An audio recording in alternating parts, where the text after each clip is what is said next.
নবীজি বলছেন সাল্লাল্লাহু আলাইহি ওয়াসাল্লাম, একটা মৃত গাধাকে দেখে বলছেন, সাহাবীরা তোমরা কি কেউ এই গাধাটাকে 1 দিরহামের বিনিময়ে কিনবে? কান কাটা মৃত বলে আছে, এই গাধাটাকে কিনবা 1 দিরহাম দিয়ে? সাহাবীরা বলছেন, মাংনা দিলেও তো কিনবো না। ইয়া রাসূলুল্লাহ, যদি ফ্রিও কেউ দেয়, বিনামূল্যে দেয়, তাও তো নিব না। তখন নবী সাল্লাল্লাহু আলাইহি ওয়াসাল্লাম বলছেন, এটাই হচ্ছে আল্লাহর কাছে দুনিয়ার এক্সাম্পল। ওই মৃত গাধা তোমাদের কাছে যতটা না ইম্পর্টেন্ট, যতটুকু মূল্য রাখে, আল্লাহর কাছে এই দুনিয়া তার চেয়েও কম মূল্য রাখে। এই দুনিয়াতে তো সব ফয়সালা হবে না। আমরা তো হতাশ হয়ে যাই না যে দুনিয়াতে এমন কেন, এটা কেন, ওইটা কেন। দুনিয়া এটারই জায়গা। দুনিয়া সবকিছুর কনক্লুশনের জায়গা না, সবকিছুর পরিসমাপ্তির জায়গা হচ্ছে কিয়ামতের মাঠ। ওই দিন যে সফল সে সফল, যে ব্যর্থ সে ব্যর্থ। দুনিয়ার বাড়ি গাড়ি, স্ট্যাটাস, চাকরি বাকরি, ইজ্জত সম্মান, এটা সাফল্য ব্যর্থতার মানদণ্ড নয়, চূড়ান্ত মানদণ্ড নয়। চূড়ান্ত মানদণ্ড কি? ফামান যুহজিহা আনিন নার ওয়া উদখিলাল জান্নাহ ফাকাদ ফাজ। যাকে জাহান্নাম থেকে বাঁচানো হবে, জান্নাতে প্রবেশ করানো হবে, পুলসিরাত পার হতে পারবে, এই একমাত্র ব্যক্তি সফল। সাফল্যের সংজ্ঞাটা জেনে রাখবেন, তাহলে আপনি দুনিয়াতে হতাশ হবেন না ইনশাআল্লাহ। এবার কি হলো, যখন আদম আলাইহিস সালাম সমস্ত নাম শিক্ষা দেওয়া সমস্ত নাম বলে দিলেন, এখানে নাম মানে কিন্তু খালি নাম নয়, জ্ঞান বলে দিলেন, তখন আল্লাহ রাব্বুল আলামিন ফেরেশতাদেরকে বললেন, তোমরা সবাই এখন আদমকে সিজদা করো। ওয়া ইয কুলনা লিল মালাইকাতি ইসজুদু লি আদম। আল্লাহ পাক এবার বলছেন, আমি সমস্ত মালায়েকাকে বললাম তোমরা আদমকে সিজদা করো। ফাসাজাদু, সবাই সিজদা করলো, ইল্লা ইবলিস, ইবলিস সিজদা করলো না।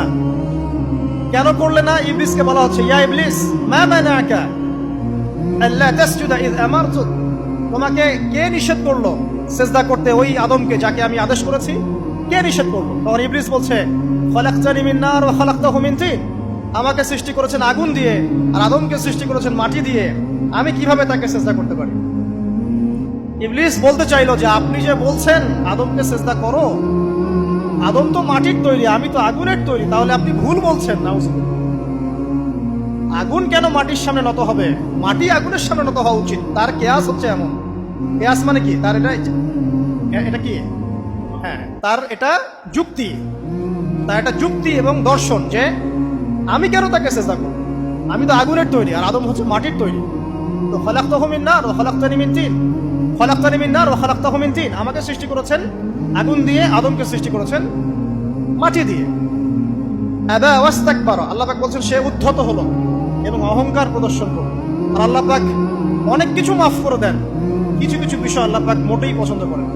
তার মধ্যে একটা হচ্ছে অহংকার, তার মধ্যে একটা হচ্ছে শিরক, তার মধ্যে একটা হচ্ছে অন্যের হক নষ্ট করা, তার মধ্যে একটা হচ্ছে আদম সন্তানকে হত্যা করা, তার মধ্যে একটা হচ্ছে বৃদ্ধ বয়সে ব্যভিচার করা, তার মধ্যে একটা হচ্ছে মুরতাদ হয়ে যাওয়া। ওই যে খ্রিস্টান হয়ে যাচ্ছেন না, খালি মরেন তারপর বুঝবেন, খালি মালাকুল মউত আসুক তারপর বুঝবেন।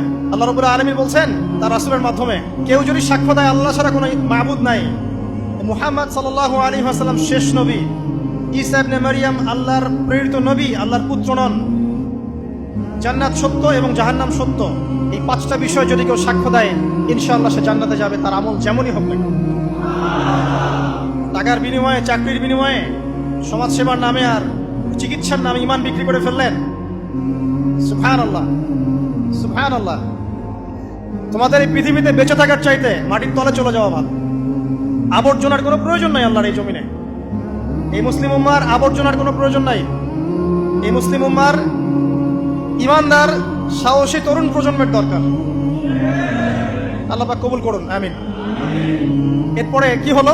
ইবলিস সিজদা করলো না, আবা ওয়াস্তাকবার, সে উদ্ধত হলো এবং অহংকার প্রদর্শন করলো। এবার আল্লাহ পাক জিজ্ঞাসা করলেন, কেন করলে না?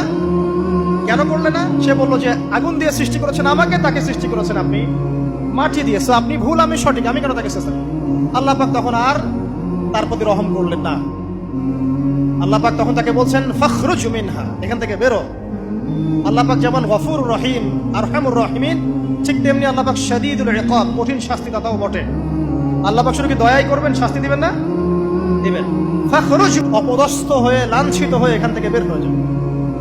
এখানে অহংকার করার অধিকার তোমাকে দেওয়া হয় না, এখান থেকে বের হয়ে যাও। এবার ইবলিস বের হয়ে যাচ্ছে। বের হয়ে যাওয়ার সময় ইবলিস বলছে রব্বি। কি বলছে? রব্বি। দেখেন, ইবলিস আল্লাহকে বলছে রব্বি।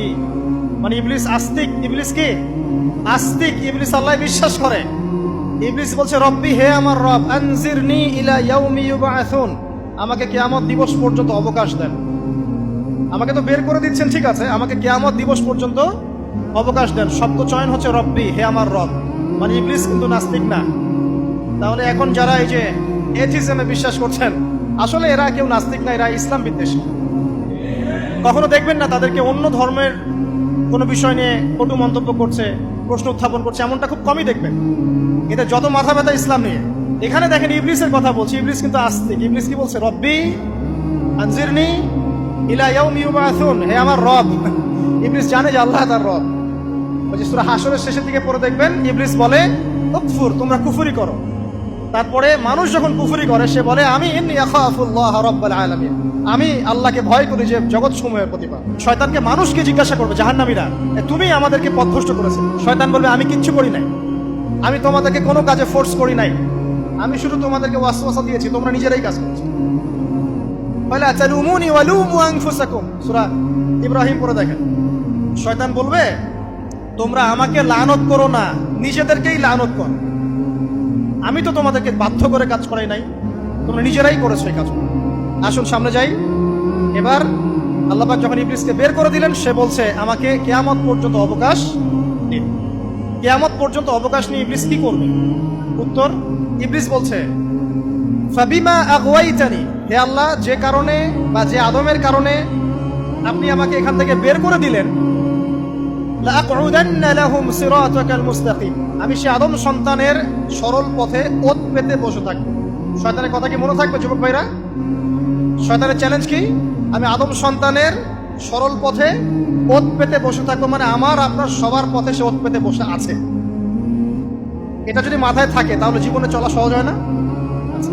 আর কি করবো? সুম্মা লাআতিয়ান্না মিন বাইনি আইদিহিম, শুধু বসেই থাকবো না, আমি আসবো তাদের সামন থেকে, ওয়া মিন খালফিহিম, তাদের পিছন থেকে, ওয়া আন আইমানিহিম, তাদের ডান দিক থেকে, ওয়া আন শামাইলিহিম, তাদের বাম দিক থেকে, ওয়ালা তাজিদু আকসারাহুম শাকিরিন, হে আল্লাহ, আপনি বেশিরভাগ আদম সন্তানকে শুকরগুজার পাবেন না। কার কথা? শয়তানের এই কথাটা কি সত্য না মিথ্যা? এখন বেশিরভাগ লোক নামাজ পড়ে না পড়ে না? পড়ে। বেশিরভাগ মুসলিমের দাড়ি আছে না নাই? বেশিরভাগ মুসলিম সুদ খায় না খায় না? এখন বেশিরভাগ তরুণ প্রজন্ম জেনায় আছে না নাই? পর্নোগ্রাফি সবাই দেখে না দেখে না? অন্যের সম্পদ আত্মসাৎ মানুষ করছে না? দুর্নীতি করছে না? ঘুষ খাচ্ছে না? ইসলামের বিধান 100% পালন করে কত পার্সেন্ট মানুষ? খুব কম। আচ্ছা বাদ দেন এত বড় বড় কথা, শুধু কুরআনুল কারীম তেলাওয়াত করতে পারে কতজন মানুষ? বলি না আমরা 90% মুসলিমের বাংলাদেশ, তো 90% মুসলিমের বাংলাদেশে কত ভাগ মুসলিম কোরআন তেলাওয়াত করতে পারে? একটা শুমারি করে দেখেন, কোরআন শুমারি।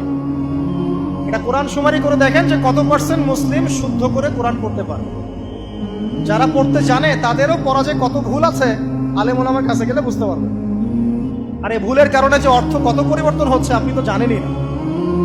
তো এই যে শয়তান বলেছে ওয়ালা তাজিদু আকসারাহুম শাকিরিন, আপনি বেশিরভাগই শুকরগুজার পাবেন। তো কথা সত্য না মিথ্যা? দেখেন, ও কিন্তু তার মিশনের মধ্যে ঠিকই আছে। কথা যে সত্য তার প্রমাণ সহিহ বুখারীর একটা হাদিস, যেটা 4 বার এসেছে বুখারীর মধ্যে, যে আদম আলাইহিস সালামকে ডাকা হবে কিয়ামতের মাঠে, ডেকে বলা হবে তোমার সন্তানদের মধ্য থেকে জাহান্নামীদেরকে আলাদা করে দাও। আদম আলাইহিস সালাম বলবেন কতজনকে আলাদা করে দিব? আল্লাহ পাক বলবেন প্রতি 1099 জনকে জাহান্নামের জন্য আলাদা করে দাও। শয়তানের কথা ঠিক না বেঠিক? এবার আল্লাহ রাব্বুল আলামিন তাকে বের করে দিলেন। ইবলিস এবার বের হয়ে গেল, চ্যালেঞ্জও করলো। এবার আল্লাহ পাক আদম আলাইহিস সালামকে ডেকে বলছে ইয়া আদম, এবার আদম আলাইহিস সালামের এই যে পাজর মানে বুকের পাজর, এখান থেকে তার সঙ্গিনীকে সৃষ্টি করা হলো। কারণ আদম আলাইহিস সালাম একাকী ছিলেন। একা একাকী থাকা যায়? একা একা থাকতে কষ্ট হয় না? একজন জীবন সঙ্গী লাগে না? তো আদম আলাইহিস সালামের এই বাম পাজরের হাড় থেকে হাওয়া আলাইহিস সালামকে সৃষ্টি করা হলো।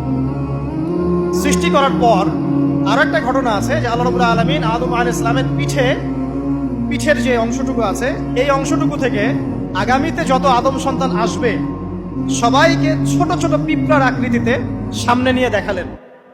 সুবহানাল্লাহ। যত আদম সন্তান আসবে আল্লাহ পাক সবাইকে আদমের সামনে দেখালেন। এবং বললেন এই যে শুভ্র অংশ যারা, মানে সাদা অংশ যারা, তারা তোমার সন্তানদের মধ্য থেকে সবাই জান্নাতি। আর তোমার এই যে বাম পাশে যেগুলো কালো কালো ছোট ছোট আকৃতি দেখছো, এগুলো সব তোমার সন্তানদের মধ্য থেকে জাহান্নামী। আমরা দোয়া করি আমরা তাদের অন্তর্ভুক্ত না হই। এবার আল্লাহ পাক সবাইকে বললেন, সূরা আরাফের মধ্যে আসছে 182 নম্বর আয়াতে মনে হয়, আল্লাহ পাক বলেন আলাস্তু বিরব্বিকুম, হে আদমের সন্তানরা, আমি কি তোমার রব নই? আমি কি তোমাদের রব নই? আলাস্তু বিরব্বিকুম, আমি কি তোমাদের রব নই? আলাস্তু বিরব্বিকুম, আমি কি তোমাদের রব নই? আমরা সবাই তখন বলেছিলাম বালা ইয়া রব্বি, অবশ্যই আপনি আমাদের রব। আমরা এখন ভুলে গেছি না? আমরা সবাই এই সাক্ষী দিয়ে আসছি রুহের জগতে। আর রুহের জগৎ বলে একটা জগৎ আছে, অনেক জগৎ আছে। রুহের জগৎ একটা, দুনিয়ার জগৎ একটা, জিন জাতির জগৎ আলাদা, বারজাখ পরকালে যে কবরে রাখার পরে বারজাখের জগৎ একটা, আর দারুল করার যেটা হবে একদম জান্নাত জাহান্নাম, ওটা আরেকটা জগৎ। এই যে মহাবিশ্ব যে সম্প্রসারিত হচ্ছে, এক এক গ্যালাক্সিতে এক একটা জগৎ না, এরকম বহু জগৎ আছে। রুহের জগতে আমরা এই ওয়াদা আল্লাহর কাছে করে এসেছি। এটাকে আহদে আলাস্তু বলে। কি বলে? আহদে আলাস্তু, মানে আলাস্তু বিরব্বিকুম, আমি কি তোমাদের রব নই? আমরা বলেছিলাম হ্যাঁ আপনি আমাদের রব। একটা মজার কথা আছে এখানে, যখন আদম আলাইহিস সালাম দেখছিলেন তার সন্তানদেরকে সাদা সাদা আকৃতি ছোট ছোট, এর মধ্যে একটা সন্তানকে দেখে, একজন সন্তানকে দেখে তার প্রচন্ড ভালো লেগেছিল এবং তিনি অত্যন্ত সুদর্শন ছিলেন। তাকে দেখে তার প্রচন্ড রকম ভালো লেগেছিল। আল্লাহ পাককে তিনি জিজ্ঞাসা করলেন, হে আল্লাহ, আমার সন্তানদের মধ্যে কে, এই সুন্দর সন্তান কে? আল্লাহ পাক বললেন, সে হচ্ছে তোমার সন্তান দাউদ। কি নাম? দাউদ আলাইহিস সালাম। আর আপনাকে বলে রাখি, আদম আলাইহিস সালামের ব্যাপারে যেমন আল্লাহ পাক বলেছেন আদম আমার খলিফা, ঠিক দাউদ আলাইহিস সালাম সম্পর্কেও আল্লাহ পাক বলেছেন দাউদ আমার খলিফা। বুঝতে পারলেন? কোথায় আছে? সূরা সাদ পড়ে দেখেন। ঠিক আদম আলাইহিস সালাম সম্পর্কে আল্লাহ পাক বলেছেন না যে আমি পৃথিবীতে খলিফা পাঠাচ্ছি, ঠিক দাউদ আলাইহিস সালাম সম্পর্কেও আল্লাহ পাক বলেছেন দাউদ আমার খলিফা। ইয়া দাউদ ইন্না জাআলনাকা খলিফাতান ফিল আরদ ফাহকুম বাইনান নাসি বিল হক ওয়া লা তাত্তাবি'ল হাওয়া। আয়াতটা পড়ে দেখবেন, ওইদিকে আমি পরে আসছি। তো ওই সন্তানকে দেখে তার এত ভালো লাগলো, আল্লাহর কাছে তিনি জিজ্ঞাসা করছেন, হে আল্লাহ, আমার এই সন্তানের হায়াত কত? আল্লাহ পাক বলছেন, তোমার এই সন্তানের হায়াত হচ্ছে 60 বছর। কত বছর? 60 বছর। আর আমাদের উম্মতে মুহাম্মাদের কিন্তু গড় আয়ু এরকম 60-65, এর বেশি না গড় আয়ু। তখন আদম আলাইহিস সালাম বলেন, আল্লাহ, আমার হায়াত থেকে তাকে 40 বছর দিয়ে দাও। আমার হায়াত থেকে তাকে 40 বছর দিয়ে দাও। আল্লাহ পাক তাকে 40 বছর দিয়ে দিলেন। তাই আদম আলাইহিস সালামের 1000 বছর হায়াত হয়ে গেল 960 বছর, আর দাউদ আলাইহিস সালামের 40 বছর হায়াত হয়ে গেল 100 বছর। এখন আসেন এই জায়গায় যে আদম আলাইহিস সালাম এবং দাউদ আলাইহিস সালাম দুইজনকে আল্লাহ পাক কি বলেছেন? খলিফা। খলিফা কে? খলিফা কাকে বলে? এটা একটু শুনে নি ছোট্ট করে।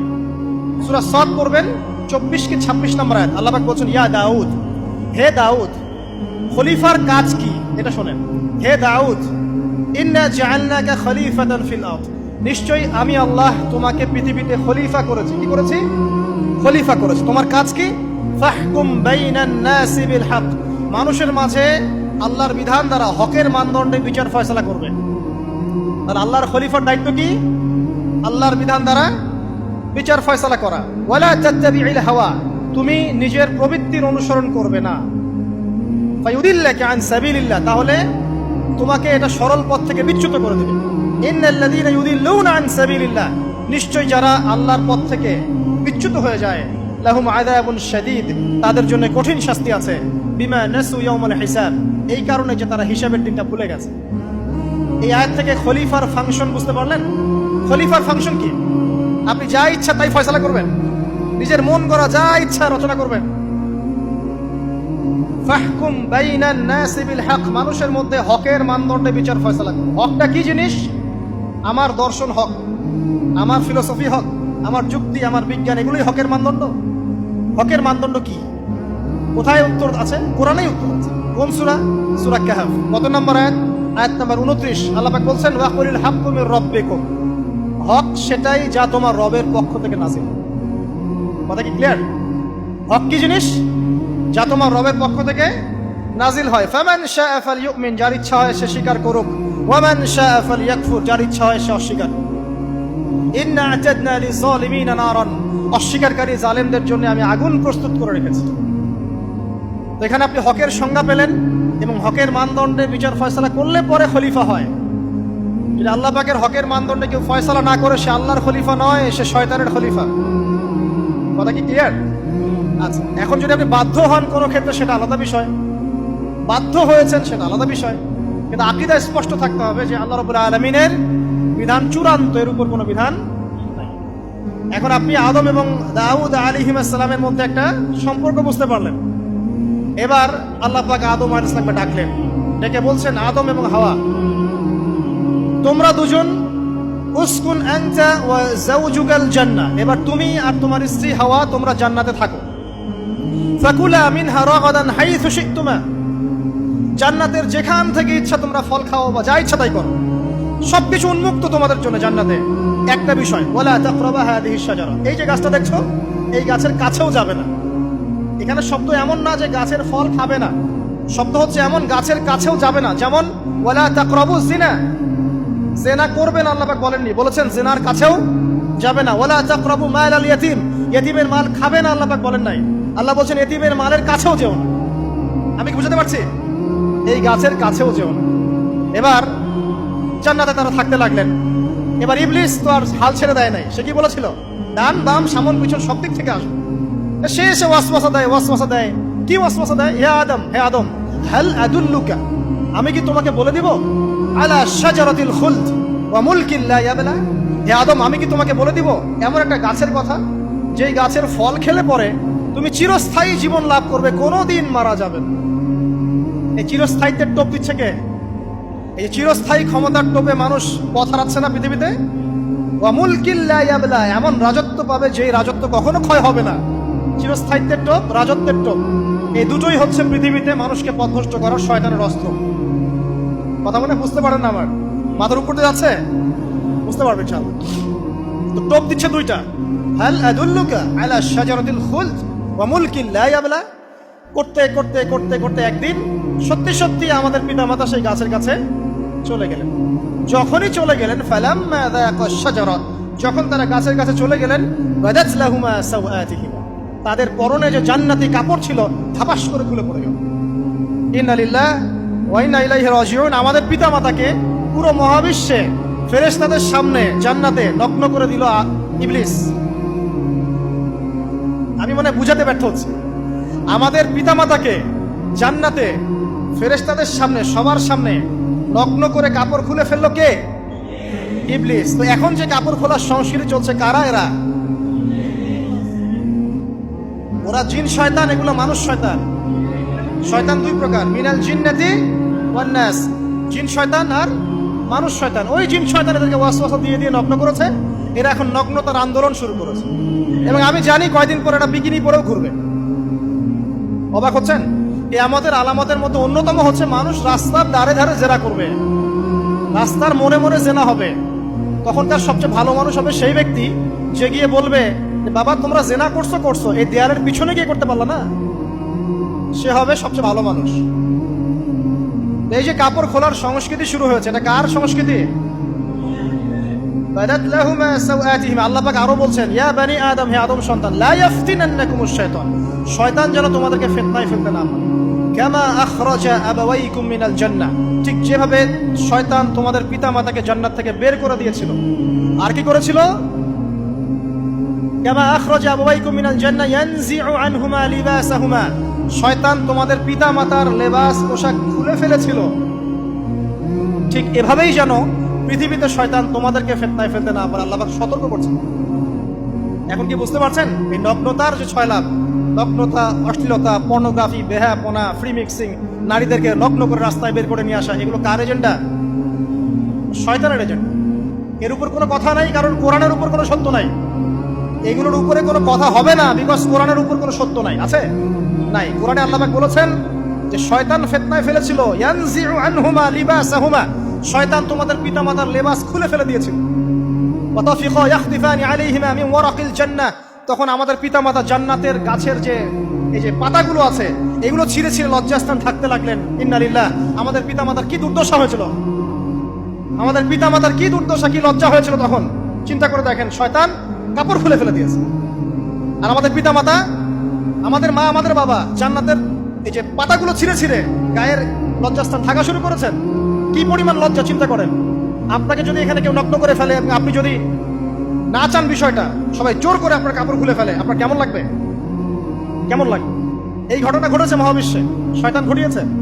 এরপর আল্লাহ পাক ডাকলেন, ডেকে বলছেন, ইয়া আদম, হে আদম, আলাম আনহাকুমা আন তিলকুমা শাজারা, হে আদম, আমি কি তোমাদেরকে দুজনকে নিষেধ করি নাই যে গাছের কাছে যাবে না? আমি কি তোমাদের দুজনকে নিষেধ করি নাই যে তোমরা গাছের কাছে যাবে না? তখন আদম আলাইহিস সালাম বুঝতে পারলেন যে তারা একটা বড় ভুল করে ফেলেছে। তারপর আল্লাহ রাব্বুল আলামিন দয়া পরবশ হয়ে আদম এবং হাওয়া আলাইহিস সালামকে কালিমা শিক্ষা দিলেন, তওবার কালিমা, যেই কালিমা দিয়ে তারা তওবা করতে পারেন। সেই কালিমা হচ্ছে রব্বানা যালামনা আনফুসানা ওয়া ইল্লাম তাগফির লানা ওয়া তারহামনা লানাকুনান্না মিনাল খাসিরিন। এই দোয়া শিখে নিয়ে আদম এবং হাওয়া আলাইহিস সালাম তওবা করলেন। আল্লাহ পাক তাদের তওবা কবুল করে মাফ করে দিলেন। কিন্তু জান্নাতে আর থাকা হলো না। আল্লাহ পাক বলেন, কুল নাহবিতু মিনহা জামিআ, এবার তোমরা সবাই মিলে এখন পৃথিবীতে নেমে যাও। আল্লাহ মাফ করে দিলেন, কিন্তু তোমরা এখন পৃথিবীতে নেমে যাও, জান্নাতে আর থাকা হবে না। খেয়াল করে দেখেন, ইবলিসও আল্লাহর আদেশ মানে নাই। আল্লাহ বলেছেন সিজদা করো, ইবলিস কিন্তু করে নাই। আবার আমাদের পিতা আদম আলাইহিস সালামকে আল্লাহ পাক বলেছেন গাছের কাছে যেও না, তারা চলে গেছেন। দুটোই কি অবাধ্যতা নয়? তাহলে ইবলিসকে চিরস্থায়ী জাহান্নামী করা হলো, আদম সন্তানকে কেন করা হলো না? উত্তর, আদম সন্তান আদম আলাইহিস সালাম তওবা করে ফিরে এসেছে, ইবলিস আসে নাই। তাই আমাদের দ্বারা পদে পদে ভুল হবেই, তওবা করে ফিরে আসলেই গুনাহ মাফ ইনশাআল্লাহ। আর যদি ইবলিসের মতো গুনার উপর গুনাহ করতেই থাকেন আর বলেন যে আমি ঠিক কাজ করছি, তাহলে ইনশাআল্লাহ ওই যে জাহান্নাম অপেক্ষা করছে। ইবলিস থেকে আল্লাহ পাক বললেন যে তুমি এবং তোমার অনুসারী যারাই থাকবে সবাইকে দিয়ে লাআমলাআন্না জাহান্নামা মিনকুম আজমাইন, তোমাদের সবাইকে দিয়ে আমি জাহান্নাম পরিপূর্ণ করব। নাউযুবিল্লাহ। এবার সবাই পৃথিবীতে নেমে আসলো। পৃথিবীতে এসেই কি আল্লাহ পাক ছেড়ে দিলেন? না, আল্লাহ রাব্বুল আলামিন বলছেন, কুল নাহবিতু মিনহা জামিআ, তোমরা পৃথিবীতে নেমে যাও। ফাইম্মা ইয়াতিয়ান্নাকুম মিন্নি হুদান, দুনিয়াতে যাচ্ছ যাও, তবে মনে রেখো যে আমার পক্ষ থেকে তোমাদের কাছে হেদায়েতের বাণী আসবে। আমার পক্ষ থেকে তোমাদের কাছে হেদায়েতের বাণী আসবে। ফামান তাবিআ হুদায়া ফালা খাউফুন আলাইহিম ওয়ালা হুম ইয়াহজানুন, যারা আমার হেদায়েতের বাণীগুলো মেনে চলবে তাদের কোনো ভয় নাই, কোনো দুশ্চিন্তাও নাই। ওয়াল্লাযীনা কাফারু ওয়া কাযযাবু বিআয়াতিনা, কিন্তু যারা আমার আয়াতকে কুফরি করবে, মিথ্যা প্রতিপন্ন করবে, ফাউলাইকা আসহাবুন নার, তারা হবে জাহান্নামের অধিবাসী। হুম ফিহা খালিদুন, তারা সেখানে চিরস্থায়ী হবে। এই সহজ সরল জীবন দর্শন দিয়ে আল্লাহ পাক পৃথিবীতে পাঠিয়ে দিলেন। এবার শুরু হলো পৃথিবীতে পথ চলা। পৃথিবীতে পথ চলার ক্ষেত্রে অনেক কিছু সৃষ্টি করতে হলো, আবিষ্কার, কৃষিকাজ, এটা ওটা সবকিছু। আদম আলাইহিস সালামকে আল্লাহ পাক সেই জ্ঞান ওহীর মাধ্যমে শিক্ষা দিলেন। কৃষিকাজ আল্লাহ পাক শিক্ষা দিয়েছেন, চাকা সৃষ্টি করা আল্লাহ পাক শিক্ষা দিয়েছেন, বাহন সৃষ্টি করা আল্লাহ পাক শিক্ষা দিয়েছেন। যত রকম জ্ঞান আছে সমস্ত জ্ঞান এসেছে নবীদের পক্ষ থেকে। সবকিছু জ্ঞানের মূল ভিত্তি এসেছে নবীদের কাছ থেকে, আল্লাহর ওহীর কাছ থেকে। যত সভ্যতা দেখছেন বড় বড়, সমস্ত সভ্যতা শুরু হয়েছে নবী দ্বারা, এবং সভ্যতা শেষও হবে একজন নবী দ্বারা। তার নাম কি? ঈসা ইবনে মারইয়াম। আদম আলাইহিস সালাম আল্লাহর দেয়া শিক্ষায় শিক্ষিত হয়ে দুনিয়াতে চলতে লাগলেন এবং তওবা ইস্তেগফার করতে লাগলেন, কাঁদতে লাগলেন। দীর্ঘকাল তারা ক্রন্দন করেছেন। কি কারণে? ওই যে একটা ভুল তারা করে ফেলেছে। দুনিয়াতে এসে ক্রন্দন করতে আল্লাহ রাব্বুল আলামিন এক পর্যায়ে তওবা কবুল করে ফেললেন। এবার সামনে যান। তাদের সন্তান হলো হাবিল এবং কাবিল। নাম শুনেছেন? শোনেন নাই? হাবিলের কুরবানি কবুল হয়, কাবিলের কুরবানি কবুল হচ্ছে না। বিকজ কাবিল এর কুরবানির মধ্যে ইখলাস নাই। ভাইয়ের কুরবানি কেন কবুল হচ্ছে, আমারটা কেন হচ্ছে না? হিংসার বশবর্তী হয়ে কাবিল হাবিলকে হত্যা করে ফেললো। নবী পরিবারের সদস্য হয়েও কাবিল এরকম অন্যায় করে ফেলল। আর কি হলো? রাসূল সাল্লাল্লাহু আলাইহি সাল্লাম বলেছেন, পৃথিবীতে যত মানুষ অন্যায়ভাবে নিহত হবে, পৃথিবীতে যত মানুষ অন্যায়ভাবে খুন হবে, সমস্ত খুনের পাপের একটা অংশ কাবিলের আমলনামায় যুক্ত হবে। কারণ সেই প্রথম খুন চালু করেছে। এই যে আজকে গুনাহে জারিয়া চালু করছেন না, সুদী এনজিও, সুদী সমিতি, সিনেমা হল, এইটা ওইটা, মদের বার, যত গুনাহে জারিয়া চালু করছেন, মৃত্যু হবে, কবরে যাবেন ঠিকই, কিন্তু গুনাহ কমবে না ইনশাআল্লাহ। মনে করেন একজন নগ্ন ছবিতে অভিনয় করেছে, ঠিক আছে? এখন নাই পৃথিবীতে, বা কেউ অশ্লীল গান বাজনা করে দুনিয়া থেকে বিদায় নিয়েছে, দুনিয়াতে তার গান এখনো বাজছে, সে কবরে শুয়ে শুয়েই সেই গুনাহগুলো পাচ্ছে। ঠিক আপনি যদি এখন ভালো কোনো কাজ করেন, দিনই কোনো ভালো কাজ করেন, মসজিদ হোক, মাদ্রাসা হোক, এতিমখানা হোক, বিধবাদের কোনো প্রকল্প হোক, বৃদ্ধাশ্রম হোক, মানবতার কোনো কল্যাণমূলক কাজ হোক, মৃত্যুর পরেও ইনশাল্লাহ আপনি নেকি পেতে থাকবেন। সদকায়ে জারিয়া আর গুনাহে জারিয়া ভালো করে বুঝবেন। একটা গুনাহ করে মাফ নেওয়া আলাদা বিষয়, আর গুনাহ চলতে থাকাটা আরেকটা বিষয়। আল্লাহ আমাদেরকে হেফাজত করুন, আমিন। নবী পরিবার এগিয়ে গেল এবং তাদের সময়ে তারা শুধু ক্রন্দন করেছেন, ইবাদত করেছেন, আল্লাহর কাছে ইস্তেগফার করেছেন এবং ওই যে জান্নাতে ফিরে যাওয়ার জন্য তারা আপ্রাণ চেষ্টা করেছেন। এক পর্যায়ে আদম আলাইহিস সালামের বয়স যখন 960 বছর হলো, আল্লাহ রাব্বুল আলামিন তাকে ওফাত দিলেন, তার ইন্তেকাল হয়ে গেল। ইন্না লিল্লাহি ওয়া ইন্না ইলাইহি রাজিউন। এরপরেও নবী পরিবার চলতে লাগলো, চলতে চলতে পরবর্তীতে আসলেন নূহ আলাইহিস সালাম, তারপরে ইব্রাহিম, আদ জাতি, তারপর সামুদ, তারপরে শুআয়ব, কওমে মাদিয়ান, মূসা, দাউদ, সুলাইমান, ইসহাক, ইয়াকুব। নবী পরিবার চলতেই লাগলো। এক পর্যায়ে ঈসা আলাইহিস সালামের পরে মুহাম্মদ সাল্লাল্লাহু আলাইহি ওয়াসাল্লামের মধ্য দিয়ে নবীদের সিলসিলা আল্লাহ পাক শেষ করে দিলেন। এভাবেই সভ্যতা এগিয়ে গেছে, এভাবেই আমাদের পিতামাতার হাত ধরে জ্ঞান পৃথিবীতে এসেছে। এবং ওই যে শয়তানের মিথ্যা প্রলোভন, প্রতারণা, এর ফলশ্রুতিতে ওই যে আমাদের পিতামাতার গা থেকে কাপড় খুলে পড়লো, আল্লাহ পাক রাগান্বিত হয়ে সবাইকে দুনিয়াতে নামিয়ে দিলেন, ইবলিসকে চিরস্থায়ী জাহান্নামী ঘোষণা করলেন। কিন্তু আমাদের পিতামাতার ক্রন্দন, তওবা, ইস্তেগফার, আমলের বদৌলতে, আল্লাহর রহমতে আল্লাহ পাক পিতামাতাকে মাফ করে দিলেন। এভাবেই মানব জাতি এগিয়ে যাচ্ছে। আজকে আমরা এই পর্যায়ে পর্যন্ত এসেছি। আদম আলাইহিস সালামের এই সংক্ষিপ্ত জীবনী থেকে আমরা কি শিখলাম? আমরা শিখলাম যে আল্লাহ রাব্বুল আলামিন অনেক ভালোবেসে, অনেক মহব্বত করে, মমতা দিয়ে, মায়া দিয়ে নিজের হাতে আমাদের পিতাকে সৃষ্টি করেছেন। এক, দুই, আমাদের পিতাকে আল্লাহ রাব্বুল আলামিন তার পক্ষ থেকে জ্ঞান শিক্ষা দিয়েছেন। এই কারণে আদম সন্তানরা জন্ম থেকেই দেখবেন কিছু না কিছু জ্ঞানে জ্ঞানী হয়েই থাকে। জ্ঞান আপনার ডিএনএর মধ্যে থাকেই। আল্লাহ রাব্বুল আলামিন আদম আলাইহিস সালামের মধ্যে রূহ ফুঁকে দিয়েছেন। আল্লাহ রাব্বুল আলামিন আদম আলাইহিস সালামকে জান্নাতে রেখেছেন। আল্লাহ রাব্বুল আলামিন গাছের কাছে যাওয়ার পরেও তওবা ইস্তেগফারের মধ্য দিয়ে তাকে মাফও করে দিয়েছেন। আল্লাহ রাব্বুল আলামিন আদম এবং হাওয়া আলাইহিস সালামের মধ্য দিয়ে এই পৃথিবীতে মানব জাতির সিলসিলা অব্যাহত রেখেছেন এবং কিয়ামত পর্যন্ত যত আদম সন্তান আসবে তাদের জন্য আল্লাহ পাক তার পক্ষ থেকে হেদায়েত প্রেরণ করেছেন। এক যুগে তাওরাত এসেছে, কখনো জাবুর, কখনো ইনজিল, কখনো কোরআন। সর্বশেষ টেস্টামেন্ট হিসেবে কোরআন এসেছে। এখন যদি এই ওহীর বাণী, কোরআন এবং এর ব্যাখ্যা, হাদিস আমরা মেনে চলি, ইনশাআল্লাহ তাআলা আমরা আবার সেই জান্নাতে ফিরে যাব যেখান থেকে আমাদেরকে নামিয়ে দেওয়া হয়েছে। আর যদি আমরা কোরআন এবং হাদিস বা আল্লাহর ওহীর পরোয়া না করি, এর আলোকে জীবন না করি, তাহলে ওই ইবলিসের সাথেই আমাদেরকে জাহান্নামে থাকতে হবে। না, আউযুবিল্লাহ।